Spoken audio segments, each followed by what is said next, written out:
Assalamualaikum warahmatullahi wabarakatuh.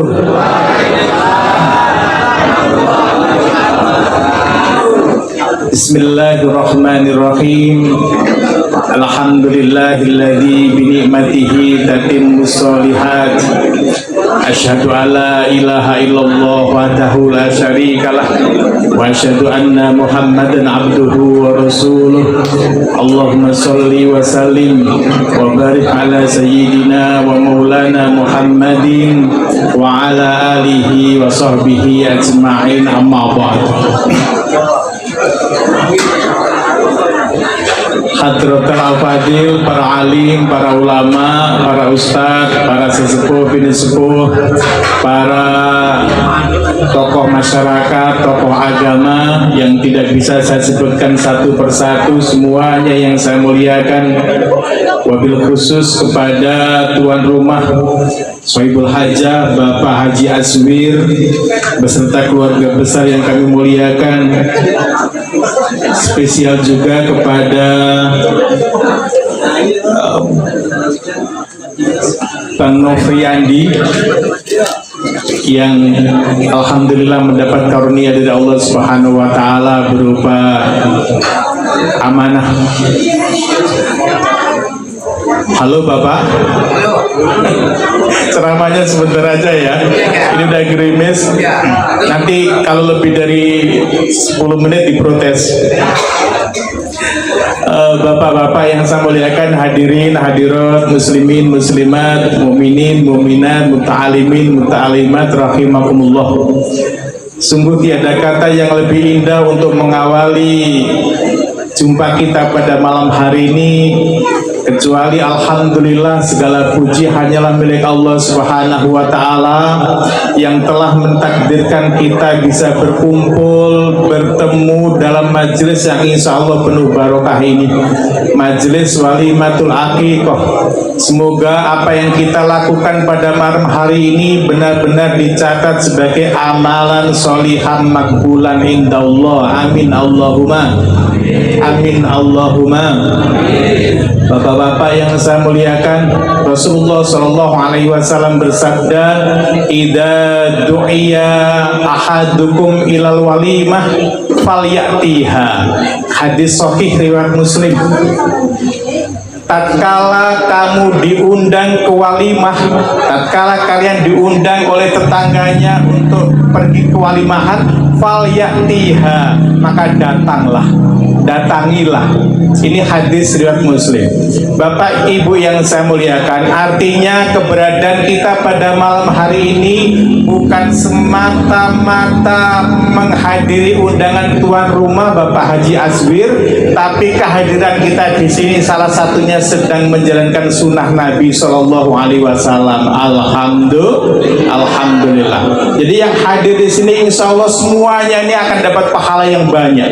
Pahala menghadiri undangan, pahala silaturahim, pahala menjalankan sunnah Nabi, pahala ngaji, pahala mendoakan anak yang diakikoi, dan pahala zikir kepada Allah Subhanahu wa ta'ala.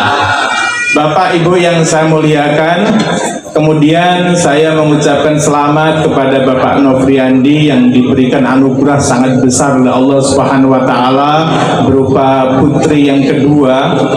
Mudah-mudahan menjadi anak yang solihah, anak yang sehat wa'afiyah, panjang usia dalam keberkahan, dan mudah-mudahan menjadi kebanggaan di dunia ini dan menjadi penolong bagi orang tuanya nanti di akhirat. Amin Allahumma amin Allahumma. Salawat berserta salam semoga senantiasa tetap terlimpahkan kepada junjungan kita Nabi besar Muhammad Sallallahu Alaihi Wasallam, yang sering kalau kita berdoa, kalau kita membuka pidato itu sering mudah-mudahan kita diakui sebagai umatnya. Betul apa betul? Sering banget refleks seorang entah pembawa acara, entah kiai, entah ustadz sering mengatakan semoga kita diakui sebagai umatnya. Dalam surat Ali Imran ayat 31 Allah Subhanahu wa taala menyatakan, "Kul in kuntum tuhibbunallah."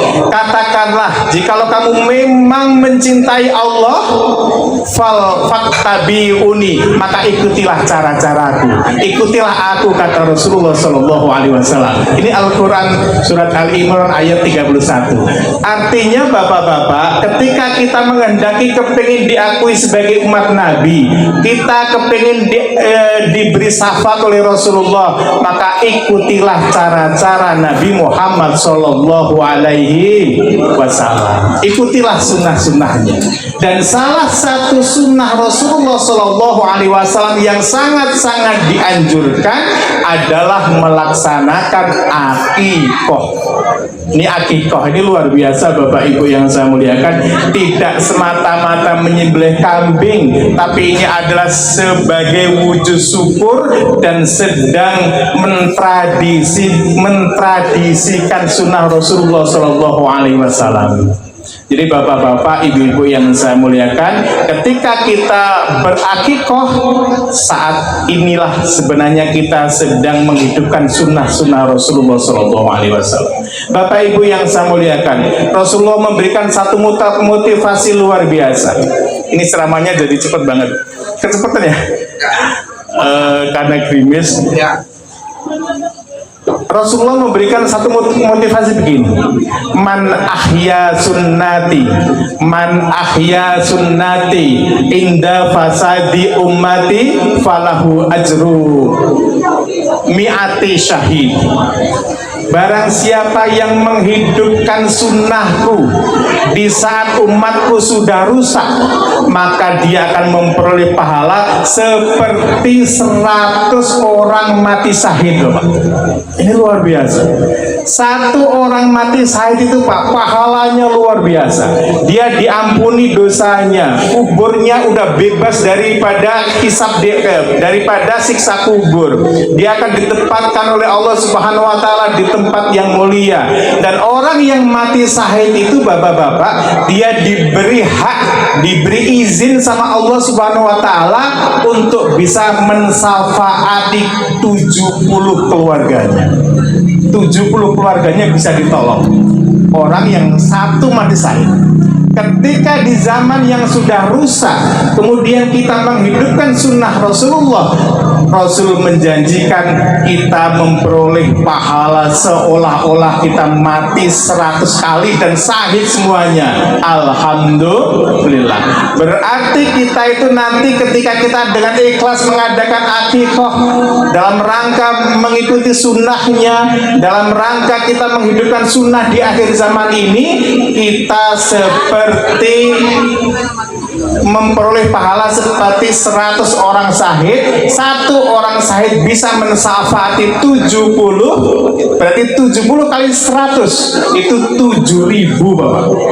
Kita nanti kalau meninggal dunia diizinkan oleh Allah Subhanahu wa taala bisa memberi pertolongan kepada 7.000 keluarga kita. Dari nenek-nenek moyang kita, insya Allah ketika mereka juga beriman, bisa kita tolong ketika kita sungguh-sungguh menghidupkan sunnah di akhir zaman yang sudah rusak ini. Alhamdulillah.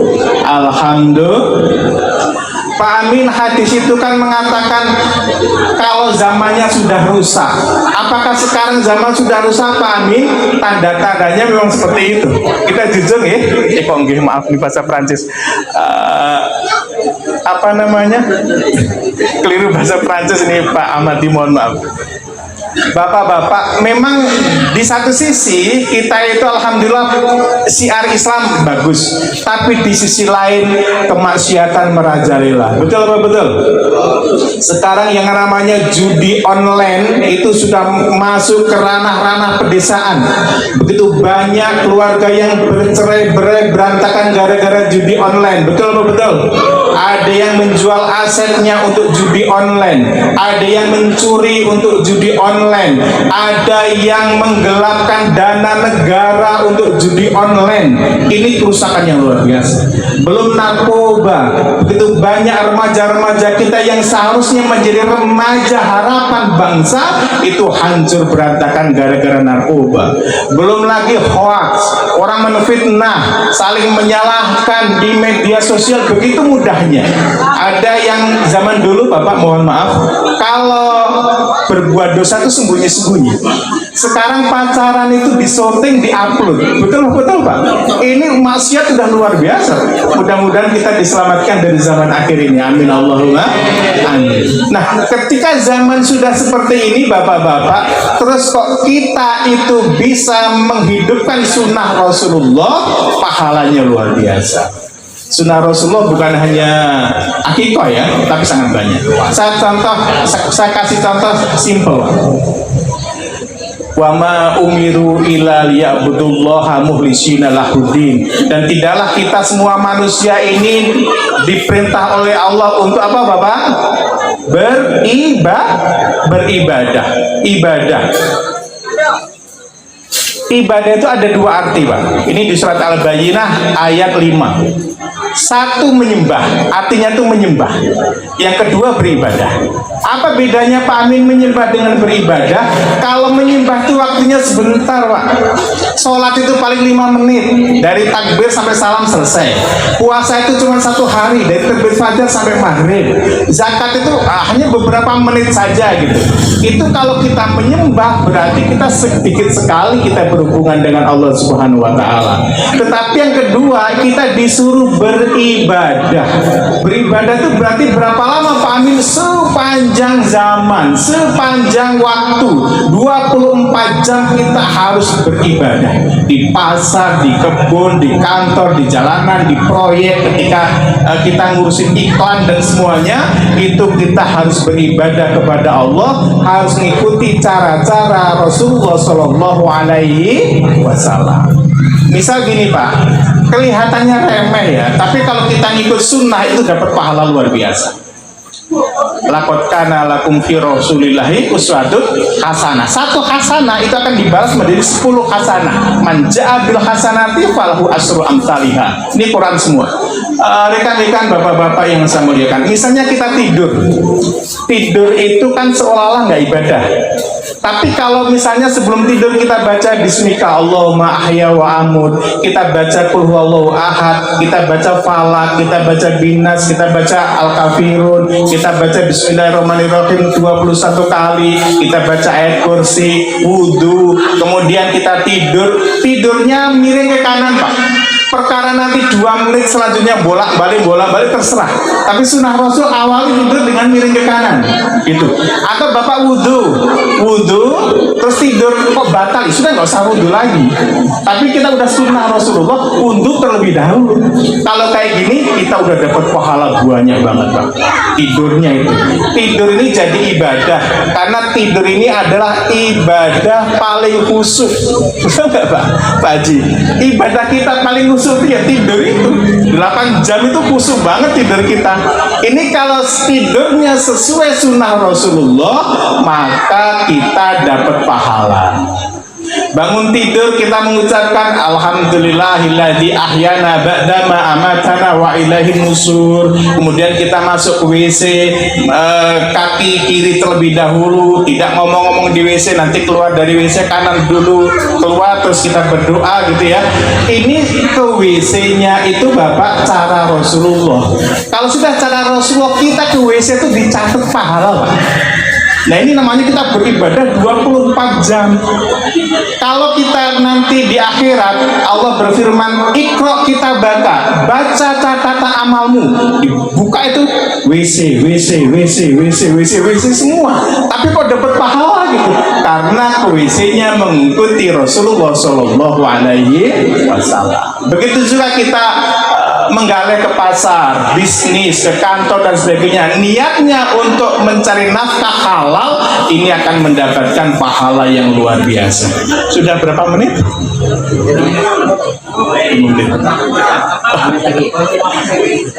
Jadi bapak-bapak yang saya muliakan, saya itu nanti takut dihibah di belakang nih, Pak Amin nggak perasaan nih.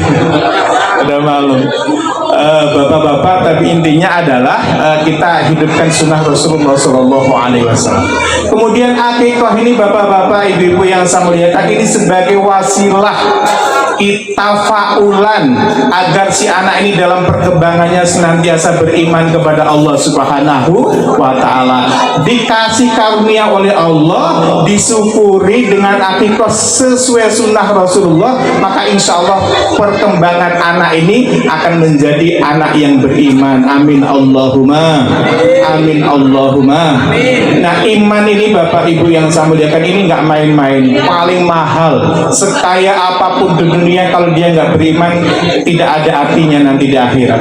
Bahkan inginnya kita itu kan antara anak, cucu, menantu, kan kita kepinginnya kumpul lagi di surga, betul apa betul? Syaratnya beriman saja, Pak. Sejarah telah membuktikan. Ini Bapak boleh buka sejarah. Ada seorang ayah masuk surga, tapi anaknya masuk neraka. Ada nggak kira-kira, Pak? Ada, Pak. Ayahnya masuk surga, anaknya masuk neraka. Contohnya adalah Nabi Nuh alaihissalam. Nabi Nuh itu beriman, Rasul, ulul azmi, tapi Kan'an itu kafir. Kan'an itu nggak beriman, maka Nabi Nuh berada di surga, anaknya di neraka. Ada lagi yang anaknya di neraka, anaknya di surga, bapaknya di neraka. Ada nggak?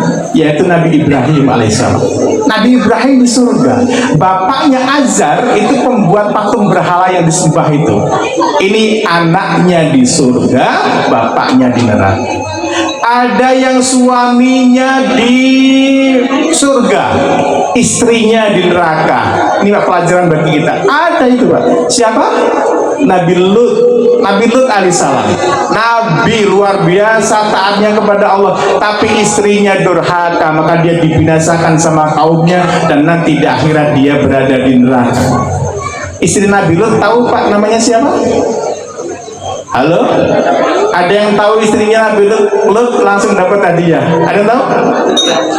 Namanya Bulut, Pak Narko. Ini jawaban gampangnya tuh Bulut. Kan Lut ya bapaknya, ya ibunya berarti Bulut. Tapi kalau nama aslinya Wailah. Wailah itu sebenarnya cantik, Pak, tetapi dia durhaka. Ada lagi yang istrinya masuk surga, suaminya masuk neraka, yaitu Asiyah binti Muzahim, istrinya Fir'aun. Fir'aunnya berada di neraka, istrinya di surga. Luar biasa. Bahkan dibuatkan rumah spesial oleh Allah Subhanahu wa ta'ala atas doanya ini. Ada lagi yang paling parah, Pak, paling parah ini. Ada lagi yang suaminya masuk neraka, istrinya masuk neraka, anak-anaknya masuk neraka. Siapa, Pak? Abu Lahab. Tabat yada Abi Lahab wa tab, itu masuk neraka semua, satu keluarga. Ini keluarga apa ya? Kalau bahasa kasarnya nih, keluarga brengsek gitu ya. Ini Abu Lahab. Ada lagi yang suaminya masuk surga, istrinya masuk surga, anaknya masuk surga, cucunya masuk surga, umatnya masuk surga, yaitu Nabi besar Muhammad Sallallahu Alaihi Wasallam. Insya Allah kita semua yang hadir masuk surga semuanya. Amin Allahumma amin. Besok kita bisa reuninan di sana. Terakhir tentang akikoh ini, anak ini adalah aset Pak Nofri. Pak Nofrinya mana? Anak ini adalah aset. Kesuksesan terbesar seorang ayah, kesuksesan terbesar orang tua itu bukan karena dia bisa meninggalkan harta yang banyak, bukan bisa membuatkan rumah yang megah, tidak meninggalkan apartemen yang luar biasa besarnya, tidak meninggalkan bisnis-bisnis yang tidak habis. Bukan kayak gitu sukses orang tua itu. Tapi suksesnya atau sukses sejatinya orang tua itu adalah manakala kita semuanya sudah meninggal dunia, kemudian anak-anak kita itu bisa berdoa, Allahumma firli wali walidaya warhamhuma kama rabbayani shaghira. Ini orang tua sukses. Kalau belum, enggak. Walaupun anaknya jadi apapun, tapi nggak pernah sholat, masya Allah, gitu ya. Makanya, tapi ini nggak boleh lama-lama ceramahnya. Kita sudahin saja ya. Sepakat? Deal? Deal, semangat banget tuh, deal. Jadi terakhir ya, ini yang terakhir tadi saya tekankan, anak adalah aset. Suksesnya kita adalah manakala kita sudah meninggal dunia, anak-anak kita bisa berdoa untuk kita. Paling tidak berdoa Allahumma firlahu, Allahumma firlaha untuk mamanya. Begitu Bapak Ibu yang saya muliakan, ini baru sukses. Karena kesuksesan hakiki kita itu dalam Al-Quran disebutkan surat Ali Imran ayat 185. Barang siapa yang diselamatkan dari neraka dan barang siapa yang dimasukkan ke dalam surga, faqad faz, maka sungguh dia telah sukses. Jadi definisi sukses menurut Al-Quran adalah selamat dari neraka, masuk ke dalam surga. Dan kita ini, anak kita bisa membantu Pak. Dalam hadis disebutkan innallaha la yarfa'ud darajata lil abdi sholih fil jannah. Jadi Allah mengangkat hamba-hamba yang soleh di surga itu dengan fasilitas yang luar biasa Pak. Kok diangkat sampai kaget? Orang ini mengatakan begini, ya Rabbi ana li hadhihi, wahai Tuhanku, kenapa saya memperoleh surga yang begitu indah kayak gini? Mengapa ini fasilitasnya VIP? Kemudian dia bukan nggak mau, tapi kaget itu loh. Padahal saya sholatnya cuma yang 5 waktu saja, puasa saya cuma yang Ramadan saja. Kok saya dapat hadiah seperti ini ya Allah?